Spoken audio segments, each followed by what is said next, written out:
허환구의 라디오 오늘. 여러분 안녕하십니까, 허환구입니다. 지난 2일 일본군 위안부 피해자가 별세했습니다.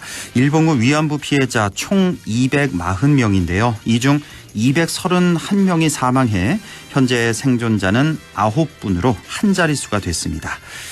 이분들 역시 모두 고령이시죠. 모두 90세를 넘으셨고 평균 연령은 94세입니다. 고 김학순 피해자의 첫 증언 이후 30년이 흘렀지만 일본 정부는 여전히 역사적 사실을 외면한 채 유엔의 일본군 위안부 문제 권고안조차 이행하지 않고 있습니다. 2017년 유엔 인권이사회는 일본에게 일본군 위안부 문제에 대해 성의 있는 사죄를 하고 희생자에게 보상하라고 요구하는 그런 권고를 내렸습니다.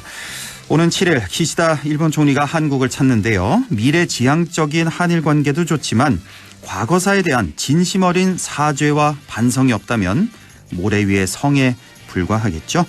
5월 4일 목요일 라디오 오늘 광고 듣고 시작합니다.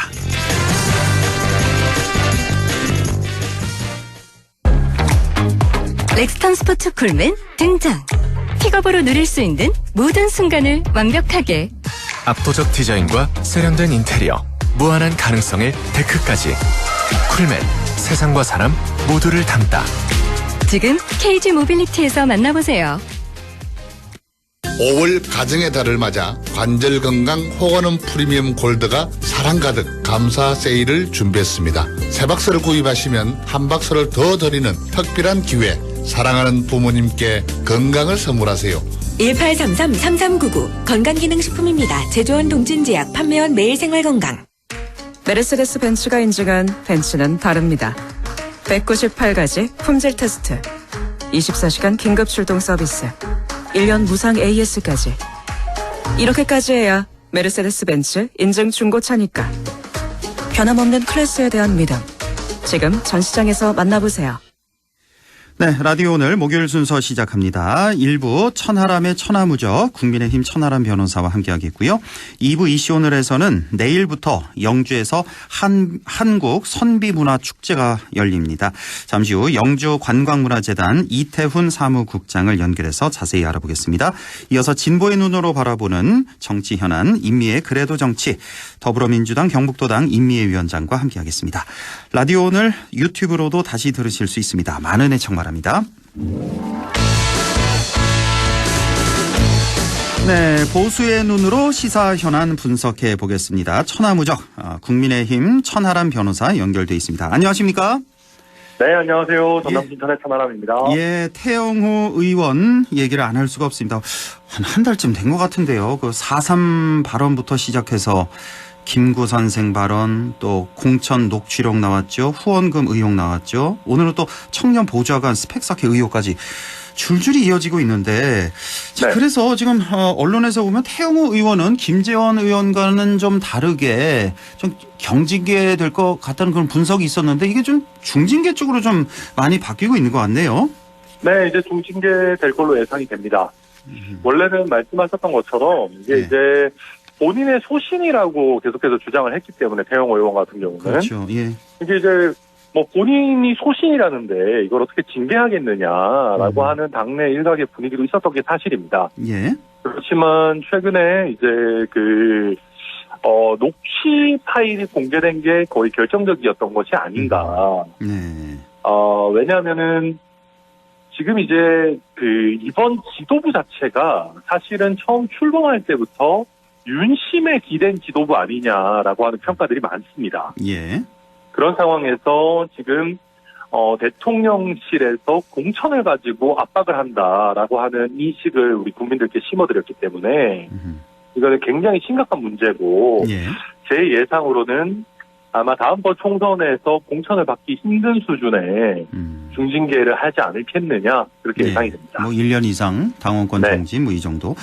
자, 이 녹취록 문제요. 이게 이진복 수석 부인했고 태 의원도 현재까지는 뭐 아니라고 하고 있고. 네. 그런데 이렇게 지켜보는 사람은 아닌 것 같아요. 우리 천 변호사는 어떻게 느끼세요? 이거 어떻게 보세요? 사실일까 아닐까? 정확한 사실관계야 뭐 그 두 분만이 알겠죠. 그렇지만은 이게 문제가 되는 이유는 근본적인 거는 그런 겁니다. 애초에 우리가 너무 윤심에 기댄 선거운동을 했다. 예. 지금 지도부로 뽑힌 분들이. 예. 그러다 보니까 지난번에 이진복 정무수석이 안철수 당시 후보를 상대로 아무 말도 안 하면 아무 일도 일어나지 않는다라는 협박을 했지 않습니까? 예. 그러다 보니까 그때부터도 대통령실이 지나치게 당무에 개입하는 것이 아니냐라고 하는 예. 인식이 있었는데 예. 그런 인식이 있는 상황에서 이런 녹취록까지 나오다 보니까 많은 분들이 당사자들이 부인을 한다 하더라도 왠지 이런 이야기를 했을 법하다. 그러니까요. 라고 느끼는 것이고요. 예. 또 한 가지는 지금 김기현 지도부에서 이런저런 민생 이런 얘기들을 하고는 있습니다만은 사실은 어떤 국민들께서 보시기에 기억에 남을 만한 당 대표나 당 지도부의 아젠다가 별로 없습니다. 없죠. 기억에 예. 남는 거는 대부분 좀 다 안 좋은 것들밖에 없거든요. 예. 그러다 보니까 지금 지도부가 상대적으로 메시지도 안 나오고 무력한 것이 결국은 대통령실의 눈치를 보느라고 그런 거 아니겠느냐. 예. 라고 하는 인식이 점점 굳어지는 그런 상황인 거죠. 그러니까 처음에 예상대로 이렇게 가고 있다 이렇게 보여지네요. 당대표 선거 때부터 만약에 김기현 대표가 대표된다면 이런 모습이 아닐까 그런 예상들이 많았는데 그게 사실은 위험한 겁니다. 한번 우리가 생각을 해보면은 앞으로 국민의힘 지도부에서 대통령의 어떤 여러 행보에 대해서 긍정적으로 칭찬하는 커멘트가 나온다고 했을 때 국민들께서는 이걸 고지고대로 보시지 않을 겁니다. 아마 국민의힘 지도부에서 정부와 보도를 맞추는 메시지가 나오면은 많은 분들이 국민의힘 당대표나 최고위원들이나 대통령실의 공천 눈치를 보느라고 또 이렇게 하는 건 아니겠느냐. 예. 네, 라는 인식을 가지실 수가 있거든요. 그러니까 그렇죠. 기존에는 이게 당선될 때까지 나름대로 대통령께 신세를 져서 그런 것 아니겠느냐라는 것 정도였는데 거기서 한 발짝 더 나아가가지고 공천 때문에 눈치를 본다라는 이미지까지 쌓였기 때문에 예. 지금 국민의힘 지도부로서는 거의 스피커 파워 자체가 굉장히 많이 손상을 입은 그런 상황이다. 예. 그렇게 말씀드릴 수 있겠습니다. 그러니까 최고위원들 리스크 계속되고 있고 김기현 대표 리더십 계속해서 좀 문제가 되고 있고 이 전체가 다 좀 이렇게 흔들리는 그런 모양새인데 지금 이 이진복 수석 이 개입을 했냐 안 했냐 그 녹취록이 사실이냐 아니냐 사실이어도 좀 문제고 사실이 아니어도 큰 문제인 것 같은데 저는 이걸 좀 여쭤보고 싶은데 지금 이진복 수석이 이렇게 저번에 그 안철수 의원에게 했던 말도 그렇고 누가 봐도 우리 국민들의 시선에서 보기에는 이진복 수석보다는 안철수 의원이 훨씬 더 무게감이 있는 그런 분인데 당연하죠. 어떻게 그런 말을 할 수 있을까 이상했습니다. 근데 이번에도 또 공천권을 둘러싸고 또 이런 혹시 녹취가 사실이라면 그렇다면 이진복 수석의 말이 아니라 그 위로 가는 거 아니냐. 위에는 대통령밖에 없으니까 대통령의 지시라든지 혹은 지시까지는 아니어도 묵인 이렇게까지 생각해 볼 수가 있을까요?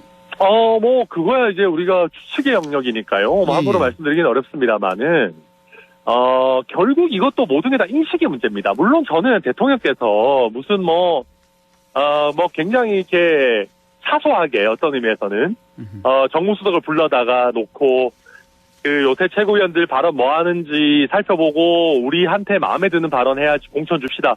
이렇게까지 하지는 않았을 겁니다. 네.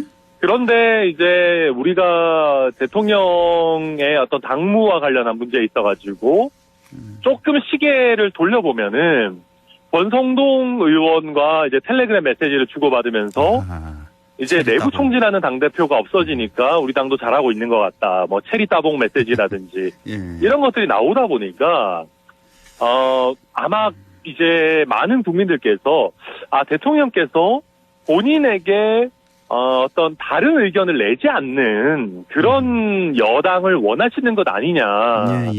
라고 하는 이미지가 어느 정도는 있을 겁니다. 그러니까 그렇게 생각하는 게 자연스러운 것 같아요. 지금. 그러다 보니까 이번에도 당연히 이진복 수석과 대통령의 어떤 명시적인 어떤 지시나 묵인이나 이런 부분은 없었지만은 결국 그런 부분이 전체적으로 굉장히 안 좋은 인식을 주는 것이죠. 이번에 전당대회에서도 뭐 나경원이나 유승민이나 이런 경쟁자들을 정리하는 이런 것이 뭐 어디까지가 대통령의 지시고 어디부터가 과잉 충성인지 저희가 100% 알 수는 없습니다만은 예.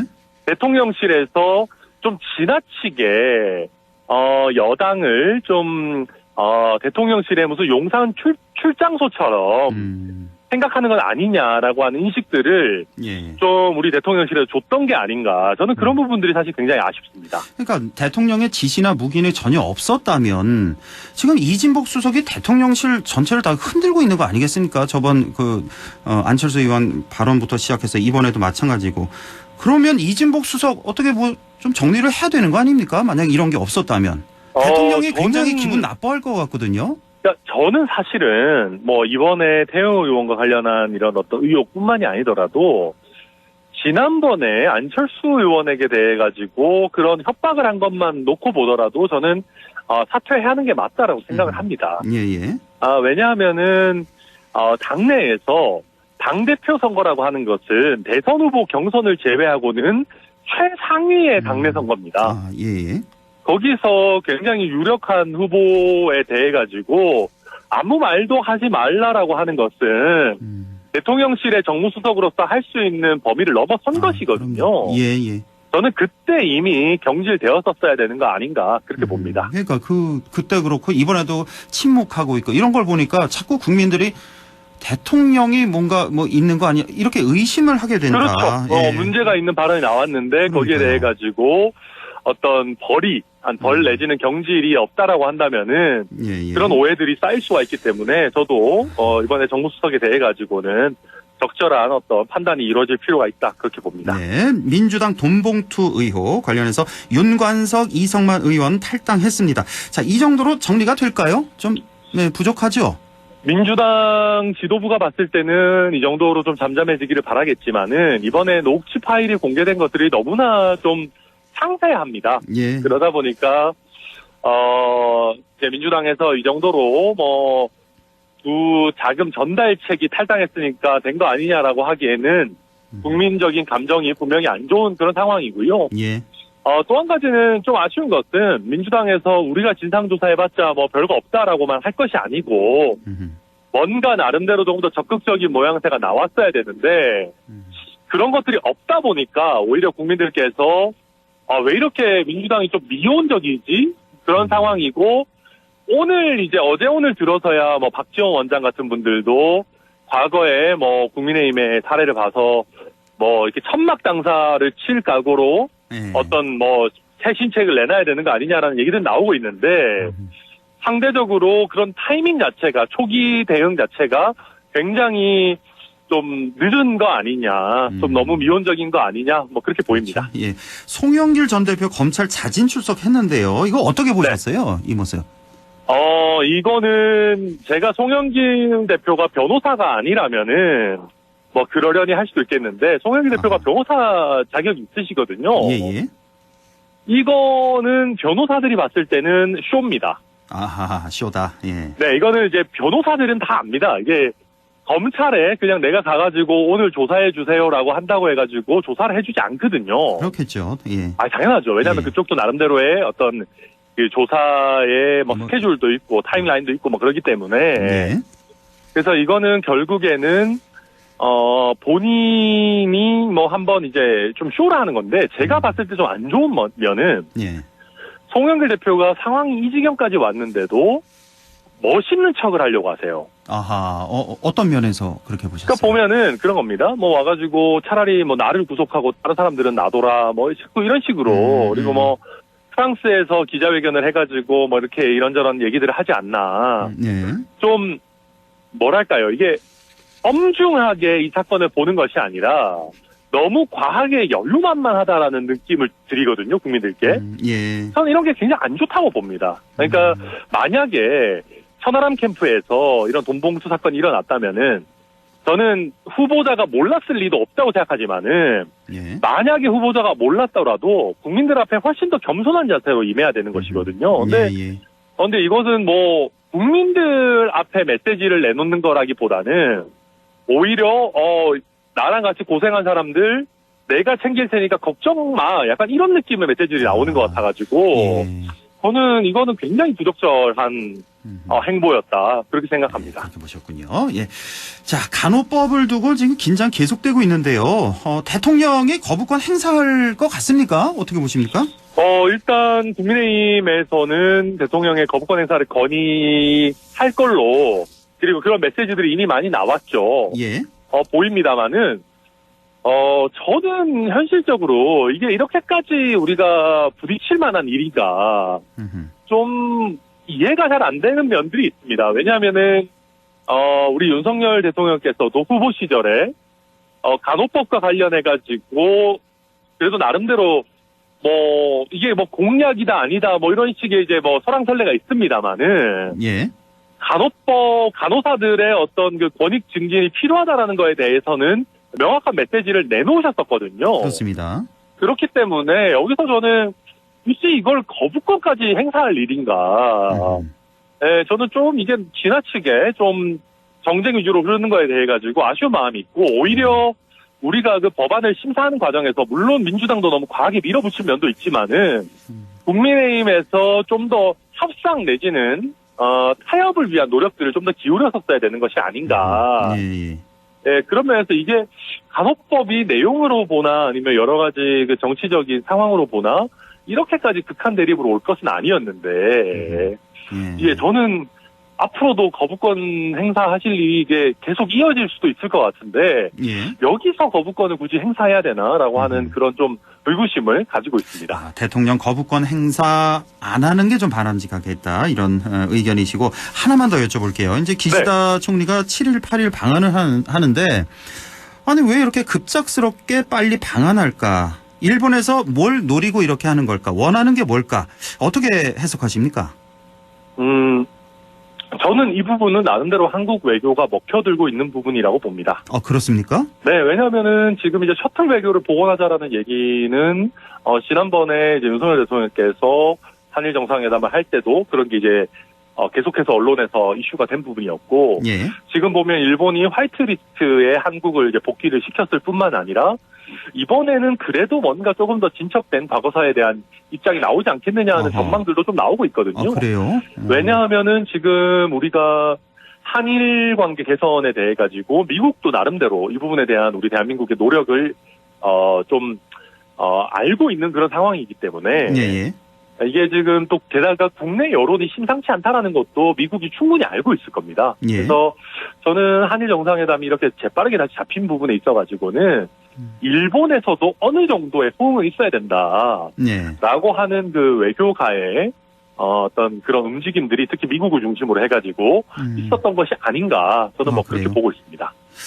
조금 너무 우리가 또 한 번 더 속고 한 번 더 순진하게 생각하는 거 아닌가? 일본도 워낙 외교 강국이기 때문에 우리가 쉽게 생각해서는 안 됩니다. 그렇죠. 예. 오염수 방류 문제가 자꾸 나오는데, 네. 여기에 대해서 뭐 우리나라 좀 동의를 이끌어내기 위한 방안 아니냐 뭐 이런 분석도 좀 많이 있네요. 근데 이거는 우리가 예를 들면 그 어떤 대통령도 오염수 방류하세요 이럴 수는 없습니다. 그렇죠. 네, 하더라도 예를 들면 어느 정도의 그 과학적 기준을 설정하고 이런 어떤 의제들이 나오겠지만은, 저는 그 과학적인 기준의 설정이라고 하는 것도 가장 안전하고 가장 우리 국민들이 납득하실 수 있는 방법으로 돼야 되는 것이지, 우리가 일본이 요구하는 것에 쉽게 동의할 수는 없다. 저는 그렇게 봅니다. 알겠습니다. 여기까지 듣죠. 지금까지 국민의힘 순천가 당협위원장 천하람 변호사와 함께했습니다. 고맙습니다. 네, 감사합니다. 네, 라디오 오늘 2부에서 뵙겠습니다.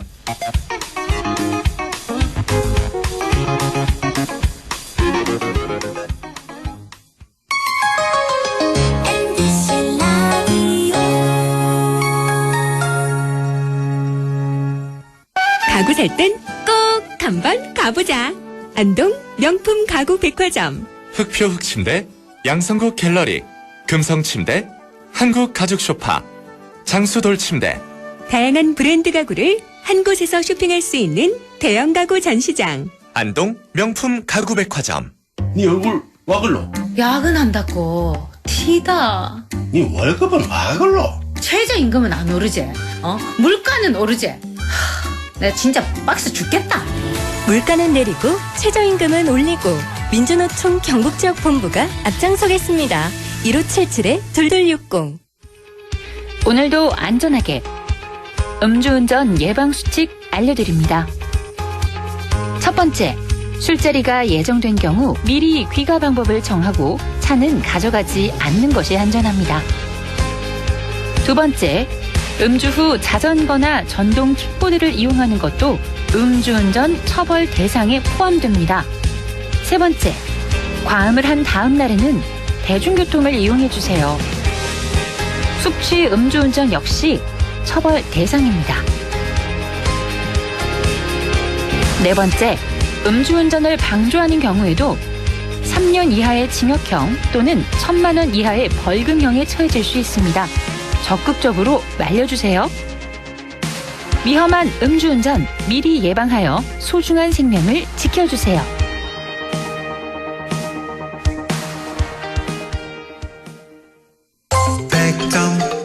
MBC 라디오. 네, 6시 26분 19초 지나고 있습니다. 이슈 오늘 시작하죠. 내일부터 영주에서는 한국 선비문화축제가 열립니다. 내일 또 비 소식이 있어서 예정대로 진행되는지 걱정도 되는데요. 영주관광문화재단 이태훈 사무국장을 연결해서 자세한 얘기 들어보겠습니다. 이태훈 사무국장님 안녕하십니까? 네, 안녕하세요. 예. 네. 자, 이태훈입니다. 예, 내일부터인데. 자, 네. 먼저 영주 선비문화축제 어떤 축제인지부터 소개를 좀 해 주시죠. 저희 그 영주 한국 선비문화축제는 그 대한민국 대표 정신 가치인 그 선비 정신을 그 오늘날 현대인들이 인성을 회복하고자 이제 정신문화 가치로서 이제 지속적으로 계승 발전시켜 나아가고자 하고 네. 또 그 축제 기간 동안 과거와 현재 미래를 아우르는 다양한 즐거움 속에 선비의 정신과 또 삶, 그리고 일상생활 등 선비 문화를 전승하고 현대생활에서의 실천을 함께하고자 개최하는 축제입니다. 원래 내일 저녁 개막식이 있는데 내일 네. 비 소식 있잖아요. 뭐 어떤 네. 일정 변경 같은 건 없습니까? 다른 프로그램들은 다 이제 진행을 하는데요. 예. 이제 그 축하 공연과 그 개막식 부분만 6일로 이렇게 연기를 해서 시간은 똑같이 이제 6시서부터 이제 진행을 하는 것으로 이렇게 그 개막식 부분만 연기를 했습니다. 아, 그래요. 내일 네. 개막식 그리고 초청 가수 공연 이게 이제 네. 6일로 연기가 됐군요. 원래는 내일 저녁이었는데 예. 하루 더 6일 저녁으로 토요일 저녁으로 연기를 하셨군요. 예. 네. 자, 올해 주제가 재밌네요. 보니까 신바람난 선비의 화려한 외출인데 이건 뭐 예. 어떤 의미를 갖고 있습니까? 작년에는 이제 코로나로 인해서 그 3년 만에 이제 재개가 되었는데요. 예. 이제 그 주제가 한국 정신문화 뿌리 선비 정신이었습니다. 그래서 올해는 이 작년의 주제를 이어나가고 또 선비 정신을 그 전통과 현대가 어우러지는 그런 어떤 힙한 역사 문화 축제를 한번 구성을 해보고 싶어서 이 프로그램을 새롭게 개발하고자 이제 했고요. 예.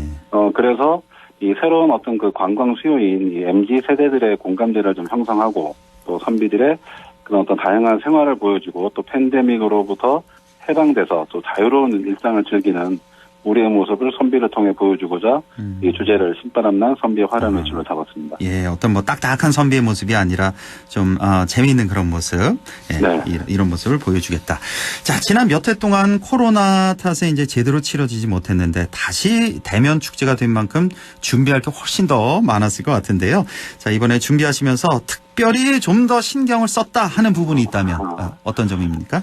올해로 이제 14번째로 이제 개최가 되는 이제 한국 선비문화축제고 또 제가 이번 영주문화관광재단 사무국장을 오면서 이제 처음으로 이제 개최하는 축제인 만큼 좀 이제 축제 규모라든가 어떤 그 축제의 의미를 이제 좀 제대로 살리기 위해서 이 축제를 통해서 영주시가 한국의 대표 정신문화인 그 선비 정신의 본향임을 좀 대내외 알리고 그 정체성을 확고하기 위해서 좀 새로운 소재를 많이 좀 기획을 했습니다. 예.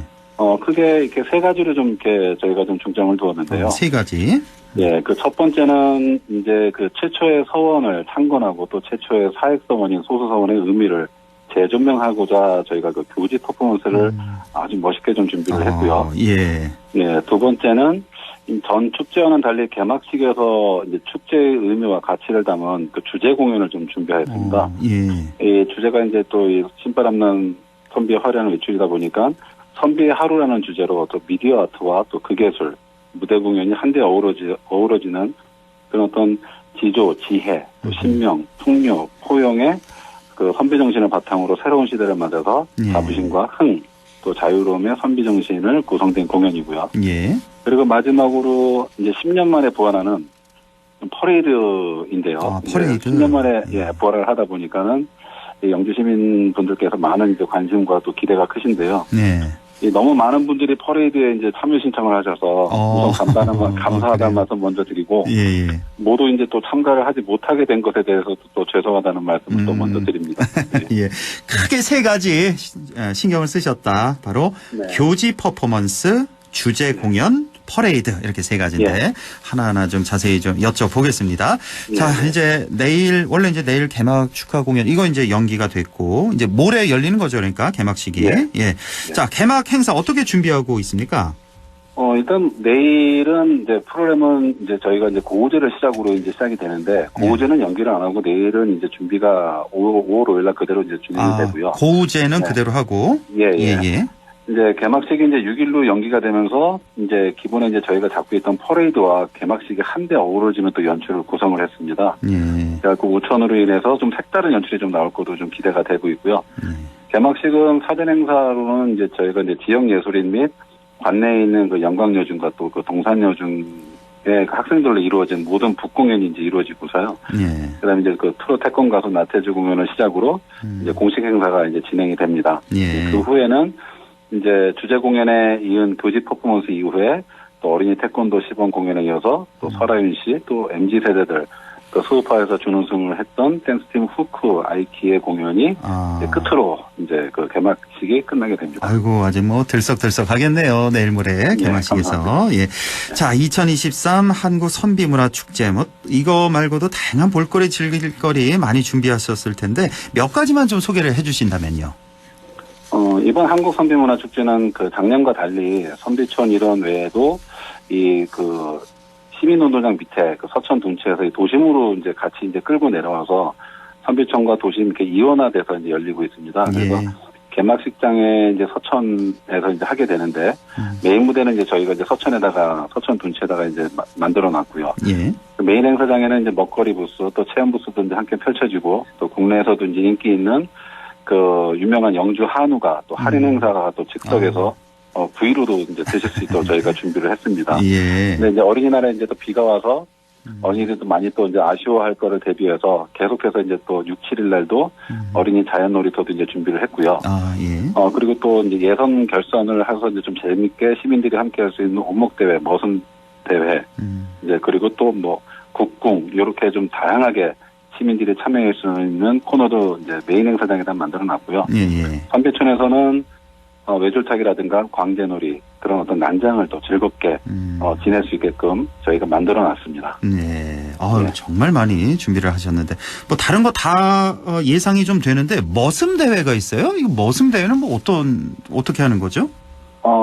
저희가 이번에 이 선비 축제다 보니까는 이제 예전에 이제 선비가 있으면 이제 선비를 이제 따라다니는 이제 머슴들도 있지 않습니까? 그래서 선비만의 어떤 그런 어떤 다양한 어떤 그런 문화만이 아니라 이 머슴들도 뭐 먹거리라든가 신자랑 이제 이런 어떤 그 장작패기 뭐 이런 것들 좀 다양하게 좀 재밌게 시민들이 참여할 수 있는 그런 프로그램을 만들어놨습니다. 아이고, 준비 많이 하셨네요.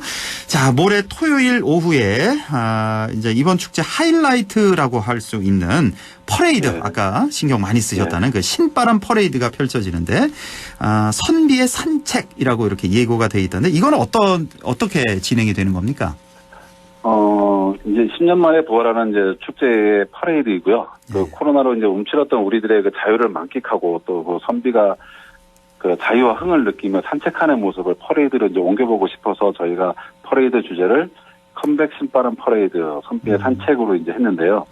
이번에 그 진행되는 퍼레이드 구성은 4m 높이의 대형 선비 인형이 이제 필두로 서서 어린이연합회 어린이 공연단이 한 150명, 뭐 치타대 전국 경연팀이 한 300명, 외국인 200명, 뭐 이렇게, 그리고 또 시민 참여분들이 또 워낙 많으셔갖고 약 한 700명이 참여를 해서 이제 약 한 2km를 퍼레이드를 하면서 저희가 또 영주가 또 사과로 또 많은 인기가 있지 않습니까? 않습니까? 그래서 올해 2023개 영주 사과를 퍼레이드를 이제 구경하러 나오신 우리 시민들과 관광객들한테 이제 나눠주고 또 메인 행사장에 도착해서는 모두가 이제 하나 되는 어떤 그런 난장의 어떤 그런 퍼포먼스를 이제 퍼레이드가 이제 준비를 하고 있습니다. 아유, 그렇군요. 아주 장관이겠네요.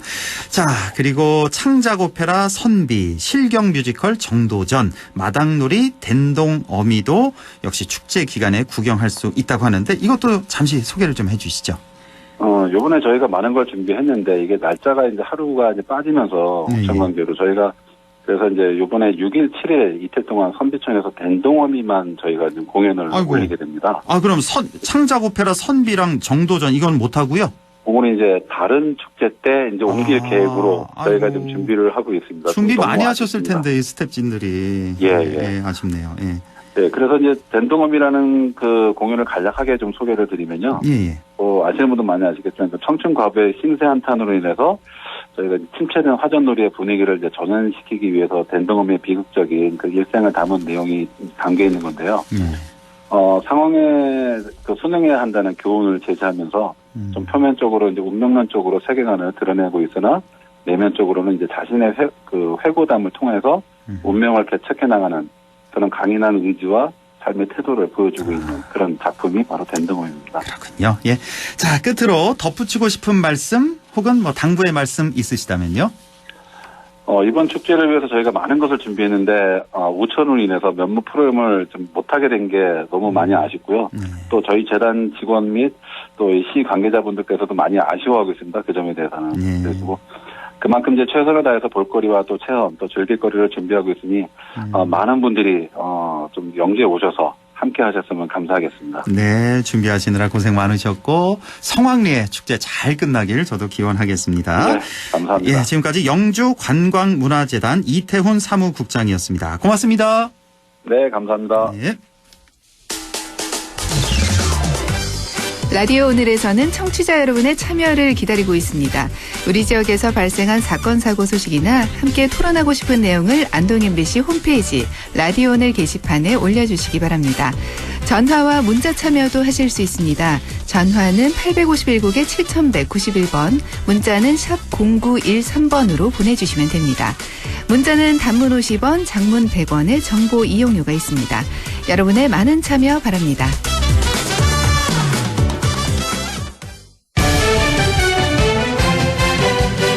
네, 임미의 그래도 정치 시작합니다. 오늘도 민주당 경북도당 임미애 위원장과 함께합니다. 안녕하십니까? 네, 안녕하세요. 임미애입니다. 예, 한미 정상회담 얘기를 좀 해보죠. 전체적인 총평을 좀 먼저 해주시고 또 경제부문, 안보부문 좀 여쭤보겠습니다. 자, 전체적으로 어떻게 보셨습니까? 저는 이제 당론으로 들어가면 따로 얘기 드리겠지만 전체적으로 보면 국민적 기대에 못 미치는 깡통 외교라고 평가를 하고 싶습니다. 소리는 굉장히 요란했는데 비어 있다는 거죠. 내용물이 전혀 없는 빈 깡통과 같은 외교였다 이렇게 평가하고 싶습니다. 아, 그렇군요.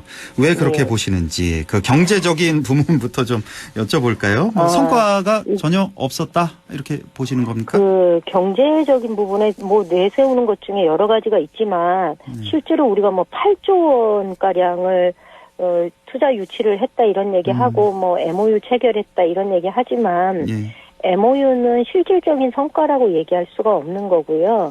그리고 처음에 얘기가 되었던 넷플릭스 투자권도 엄밀하게 따지면 그것이 뭐 투자 규모가 확대되었다고 얘기할 수 없는 거죠. 4년에 걸쳐서 3조 가량인데 이미 넷플릭스는 작년에 우리 국내에 한 8천억 가량을 투자를 했던 거고 코닝에 투자를 뭐 15조 가량 얘기를 하는데 코닝은 원래대로 하면은 삼성 코닝입니다. 우리 겁니다. 그러니까 이게 어떤 방식으로 도대체 투자를 하겠다는 건지 알 수가 없는 내용이고요. 실제로 보수지에서조차도 이번 정상회담의 경제적인 성과에 관해서는 아쉬움이 굉장히 컸다라고 평가를 하거든요. 특히 우리한테 굉장히 시급한 문제는 미국 인플레이션 감축법, 그러니까 IRA하고 반도체 지원법 등 이런 거 독소 조항을 손보는 건데 이 부분에 대해서는 전혀 얘기가 진행되지 않은 거예요. 경제사절단을 120여 명 규모로 꾸려갔다고 얘기하는데 실제로 대통령이 이런 문제조차 정상회담 과정에서 입도 뻥끗하지 못했다면 이거는 기업들뿐만이 아니라 국민들한테 이게 성과입니다라고 내놓을 수 있는 것이 아무것도 없는 거죠. 뭐 경제지들의 평가도 굉장히 냉정하고 또 뭐 동아일보나 조선일보나 중앙일보 이런 보수지에서조차도 실제로 경제적인 성과에 대해서 굉장히 평가가 긍정적이지 않은 걸 보면은 저는 우리가 퍼줄 만큼은 퍼줬는데 가지고 온 거는 전혀 없다라는 얘기를 좀 드리고 싶어요. 그러니까 좀 내내 좀 아쉬웠던 게 저도 뭐 반도체법, 전기차, 뭐 IRA법 등등해서 뭐 성과는 가져오지 못하더라도 그 왜 말조차 못 꺼냈을까라는 그거는 좀 두고두고 좀 아쉬운 것 같습니다. 예. 그러니까 이게 이번에 제가 사실 좀 대단히 부끄러웠던 건 그 공동 기자회견을 할 때 미국 기자들이 그 바이든한테 물어보잖아요. LA 타임즈 기자가 중국에서 반도체 제조 제한하는 정책으로 중국에 의존하는 한국 기업에 피해를 주고 있는데 동맹국한테 피해를 주면서까지 당신의 결국 정치적 지지, 재선에 발판을 마련하는 하려는 거 아니냐라는 질문을 하거든요. 이걸 우리나라 기자가 했어야 되는데 미국 기자가 한단 말이에요. 맞습니다. 이건 우리나라 기자가 이 질문을 해야 되는데 미국 기자가 하는 거예요. 얼마나 안 돼 보였으면 그랬을까요? 예. 미국 기자가. 미국의 ABC 기자는 미국이 한국을 도청했다는 것에 대해서 미국이 그럼 바이든이 다시는 그렇게 하지 않겠다는 뭐 약속이나 언질이 있었느냐 이렇게 물었더니 우리 대통령이 이렇게 대답하잖아요. 한미 간에 소통하고 필요한 정보를 공유하고 있다. 미국에서 조사가 진행 중이니 조사 결과 지켜보고 충분히 소통할 예정이다. 이렇게 대답을 하거든요. 그러니까 이거는 이 문제에서 이 도감청에 대한 항의조차도 제대로 하지 못한 거예요. 그나마 우리가 도감청이 적발되었을 때 이것을 지렛대 삼아서 이왕이면 국민적 여론을 등에 업고 미국에 항의를 하고 이를 통해서 경제적인 뭔가 이득을 얻어내는 지렛대로 삼았으면 좋겠다는 얘기를 계속 했는데 전혀 이루어지지 못한 상황인 거죠. 그러니까 누누이 말씀드립니다만 사과나 어떤 조치를 그게 나오면 좋겠지만 거기까지 안 바라더라도 얘기는 해야죠. 우리 입장에서 얘기는 하고 아까 지렛대로 좀 사용하고 이래야 되는데 전혀 왜 우리 국민들 마음은 안 살피는지 좀 두고두고 좀 아쉽고. 자, 안보 측면은 어떻습니까? 북한 핵 위협에 대한 미국과의 공조 어떻게 보셨어요? 이게 워싱턴 선언을 통해서 핵 협의 그룹을 만든다고 얘기는 됐지만 실제로 왜 우리 이 보수 언론에서는 한국의 핵무장을 해야 된다라는 입장을 편 언론들이 많거든요. 왜냐하면 북한으로부터 지속적인 핵 위협을 당하고 있는 상황이니 우리가 이참에 이 위협으로부터 벗어나기 위해서 스스로 독자적으로 핵 무장을 하던가 아니면 우리가 무장할 수 없다면 미국으로부터 확실한 약속을 받아내야 된다 이참에 이렇게 요구를 했는데 실제로 한국의 핵무장하고 전술핵 재배치 포기라는 것을 이 핵협의 그룹 만들겠다라는 약속하고 바꿔버린 셈인 거죠. 그래서 북한이 우리를 핵으로 공격하겠다고 매일 공언하는 상황에서 주권국가가 국민을 지킬 수단을 전혀 갖고 있지 못하게 된 그것을 명시적으로 선언하게 된 그런 이 결과에 이르렀다라고 말씀드릴 수 있을 것 같아요. 그러니까 미국하고 공조하겠다고 얘기하지만 핵을 공유하겠다고 얘기하지만 사실상 미국에서는 공유 아니다라고 선언을 했잖아요. 완전히 선을 그었죠. 핵 공유는 아니다. 김태효 처장이 얘기한 것하고는 정 다른 이야기들을 하는 걸로 봐서 이게 외교에서 이런 식으로 이렇게 좀 수준 낮은 모습을 보이는 게 역대 정부에서 이런 일이 있었나 이건 자존심도 내팽개치는 외교 아닌가라는 우려를 안 할 수가 없습니다. 아유 그나저나 7일 8일 기시다 총리 방한한다 그러잖아요. 갑자기. 네네. 이거는 어떻게 보셨어요? 왜 이렇게 급작스럽게? 또 뭘 원하고 올까? 있었나 봐요. 예? 이게 얘기가 이번에 미국 갔다 오고 나면 곧바로 이제 일본 총리 방문하는 것이 아마 미국하고 협의가 진행이 되었던 것 같습니다. 일본 그 기시다 방한을 미국과 협의를 했다. 미국 방문 이후로 뭔가 우리가 일본에 대해서 그렇게 굴욕적인 외교 협상을 하게 된 것이 그 뒷 배경에 미국한테 뭔가 좀 어필하고자 하는 그 한국 정부의 이 의도가 깔린 것 아니냐라는 얘기가 있었거든요. 그렇게 치면 이번에 기시다 총리 방문은 미국의 입김이 아마 개입된 게 아니냐라고 보는 게 여의도의 일반적인 평가인 것 같습니다. 보시는 거고. 자, 민주당 원내대표 지난주에 당선됐습니다. 박광원 원내대표. 자, 윤 대통령이 여야 원내대표 회동을 제안을 했습니다. 네. 대표 말고 원내대표끼리 같이 보자 했는데 민주당이 거절을 했어요. 이거 어떻게 보셨습니까? 예. 저는 박광원 원내대표가 거절하는 것은 적절한 그 조치였다 생각을 하고요. 그래도 원내대표만이라도 좀 대통령과 소통해야 되는 거 아니냐? 뭐 이런 말도 있던데요. 근데 당대표로 벌써 취임한 지 1년이 됐는데 이렇게 안 만나고 있는 거는 역대 이런 정도 없지 않습니까? 그래서 저는 그 박광원 원내대표의 경우 처음 제안이 이제 이진복 정무수석을 통해서 첫 제안이 있었던 거기 때문에 당대표를 먼저 만나는 것이 순서인 것 같다라고 사실상 거절 의사를 밝힌 것은 적절하다고 보고요. 이재명 대표가 피의자 신분이어서 만날 수 없다는 게 대통령의 그동안의 입장이었지 않습니까? 근데 대통령은 지금이라도 자신이 검사가 아니라 정치를 하는 정치인이자 대통령이라는 사실을 잊으면 안 됩니다. 정치를 할 때 기본은 소통과 통합인데 자기 찍은 국민만 바라보고 정치할 수 없으니 소통하고 통합해야 하는 거 아니겠어요? 그거 하려면 정치하지 말아야지요. 그러니까 이 소통과 통합하지 않으려면은 정치하지 말고 대통령 하면 안 되고 검사로 머물러야지요. 어쨌든 이 박광원 원내대표가 이제 뭐 친낙계로 친이낙연계로 알려졌다 보니까 이재명 대표와 또 원내대표 뭐 갈라치기 이런 요구 아니었냐 뭐 이렇게도 해석하는 분들도 있던데 보니까. 그 뭐 보수 언론에서 박광원 대표에 대해서는 뭐 역대 이런 그 보도가 없었다 싶을 정도로 이례적으로 좀 이렇게 호의적인 기사들을 많이 작성을 해서 오히려 민주당 내에서도 이거 얘네들이 분열 작전을 쓰나 뭐 이런 얘기들이 좀 있었죠. 그런 일이 또 있었고요. 네. 저희가 또 시간이 허락치 않아서 이거 못할 것 같아서 먼저 좀 여쭤볼게요. 우리 지역 문제. 자, 지난주에 경북도 의회 도정 질문이 있었는데 그 후쿠시마 원전 오염수 방류에 대해서 경상북도의 대응을 묻는 질문이 있었어요. 이철우 지사에게. 네, 맞습니다. 근데 이철우 지사 대답이 지난 2년 전과 또 달라서 2년 전에는 또 우리 임미애위원장이 또 의원 생활하던 때였죠. 당시에. 기억이 확실히 있으실 텐데. 그때와 또 달라졌다. 이철우 지사 대답이. 이거 어떻게 보십니까? 그러니까 2년 전에는 이 질문이 나왔을 때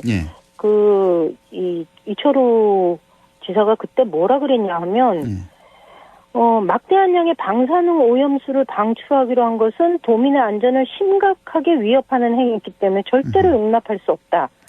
정부에 일본산 수산물을 전면 수입 금지 조치시키고 방사능 유입에 대한 해역 감시 지점을 확대하도록 요구하겠다. 이렇게 얘기했거든요. 근데 이번에는 제가 깜짝 놀랐어요. 이게 불안감을 조성해서 득될 게 뭐가 있느냐. 그리고 방류를 하면 이 동해안에 이 오염수가 도달하는데 4년 내지 5년이 걸린다. 그러니 그렇게 4년 내지 5년 걸리는 그 기간 동안에 불안감 조성해서 손해보는 걸 생각한다면 기다려라. 라는 식의 답변을 하거든요. 그래서 이거는 정권이 어느 정권이냐에 따라서 이 동해안을 책임지고 있는 경상북도 도지사가 이렇게 발언하고 대응하는 것이 과연 적절한가라는 의문을 가지지 않을 수가 없습니다. 그렇네요. 완전히 좀 정반대 입장이 됐군요. 2년 만에. 근데 저는 이거는 독도 문제도 똑같아요. 독도 관련해서는 뭐 어떻게 입장이 바뀌었습니까? 아니, 그러니까 독도 문제에 대해서는 지금 이번에 저희 더불어민주당의 청년위에서 들어갔었는데요. 전용기 의원 비롯해서 저희가 지난주에 저도 갔었어요. 갔는데 예. 파도가 너무 높아가지고 독도에 들어가지 못하고 저희가 돌아왔는데 그때 아사히 신문에서 조롱하는 투의 기사를 낸 거예요. 들어가질 못했다 이렇게. 그러니까 이제 청년위에서 그 기사를 보고 그 다음날 또 간 거예요. 그래서 파도가 조금 잦아들자 독도에 들어갔는데 이것과 관련해서 이 일본 측이 항의를 했고요. 예. 그리고 그 문제에 대해서 경북은 아무런 입장이 없어요. 아, 그래요. 예. 행정구역상 독도는 대한민국 중에서도 경상북도가 관할 구역이지 않습니까? 그렇죠. 그러면 이 문제에 대해서 입장이 있어야 되는데 경상북도는 지금 어떤 입장도 없고 완전히 좀 달라졌네요. 일본이 오히려 도저히 받아들일 수 없고 매우 유감이고 재발 방지 요구했거든요. 그러니까요. 참 기가 막히더라고요. 예. 이게 대한민국 땅을 대한민국 국민이 밟는데 이것에 대해서 이렇게 강한 항의를 하는 게 역대 정부에서는 이렇게 강한 항의가 저는 보지 못했던 것 같습니다. 참 일본 측 이런 강한 항의가 있으면 우리가 그동안 쭉 봐왔잖아요. 경상북도도 그렇고 뭐 경북도 의회 차원에서도 또 강한 또 유감 표시를 했는데 이번에는 또 다르다. 그러니까 지난번에 도의회에서는 본회의를 독도 가서 한 적이 있어요. 그러니까 기억납니다. 네. 이제 이런 조치라도 있어야죠. 독도에 대한 실효적인 지배를 얘기하는 이유는 우리의 생활권 안에 독도를 끌어들이자는 거잖아요. 그러니까 경상북도 의회에서는 지금이라도 독도에 가서 본회의도 열고 성명서도 내고 규탄대회도 하고 이렇게 해야 되는데 지금 아무런 조치가 없으니 독도 문제도 정권의 입맛에 따라서 대응하는 현 경북 도정도 문제이고 현 정부도 문제라고 봅니다. 그러니까 참 걱정이 많이 되는 게 일본 이렇게 과거사, 사과, 반성도 인정도 안 하고 있는 상태. 게다가 또 이제 독도 둘러싼 영토 분쟁까지 있는 그런 일본인데 대일 외교가 왜 이런 식으로 갈까? 이런 걸 해결하고 나서 뭐 한미일 뭐 협력이니 뭐 동맹이니 이런 얘기가 나와야 될 텐데 지금 자꾸 이런 문제도 해결이 안 됐는데 한미일 동맹 쪽으로 가려고 하는 그런 움직임이 있는 거 아니냐 그런 걱정도 좀 많이 있고요. 네, 저희가 일본하고는 동맹이 아니거든요. 아니죠. 예. 그런데 이게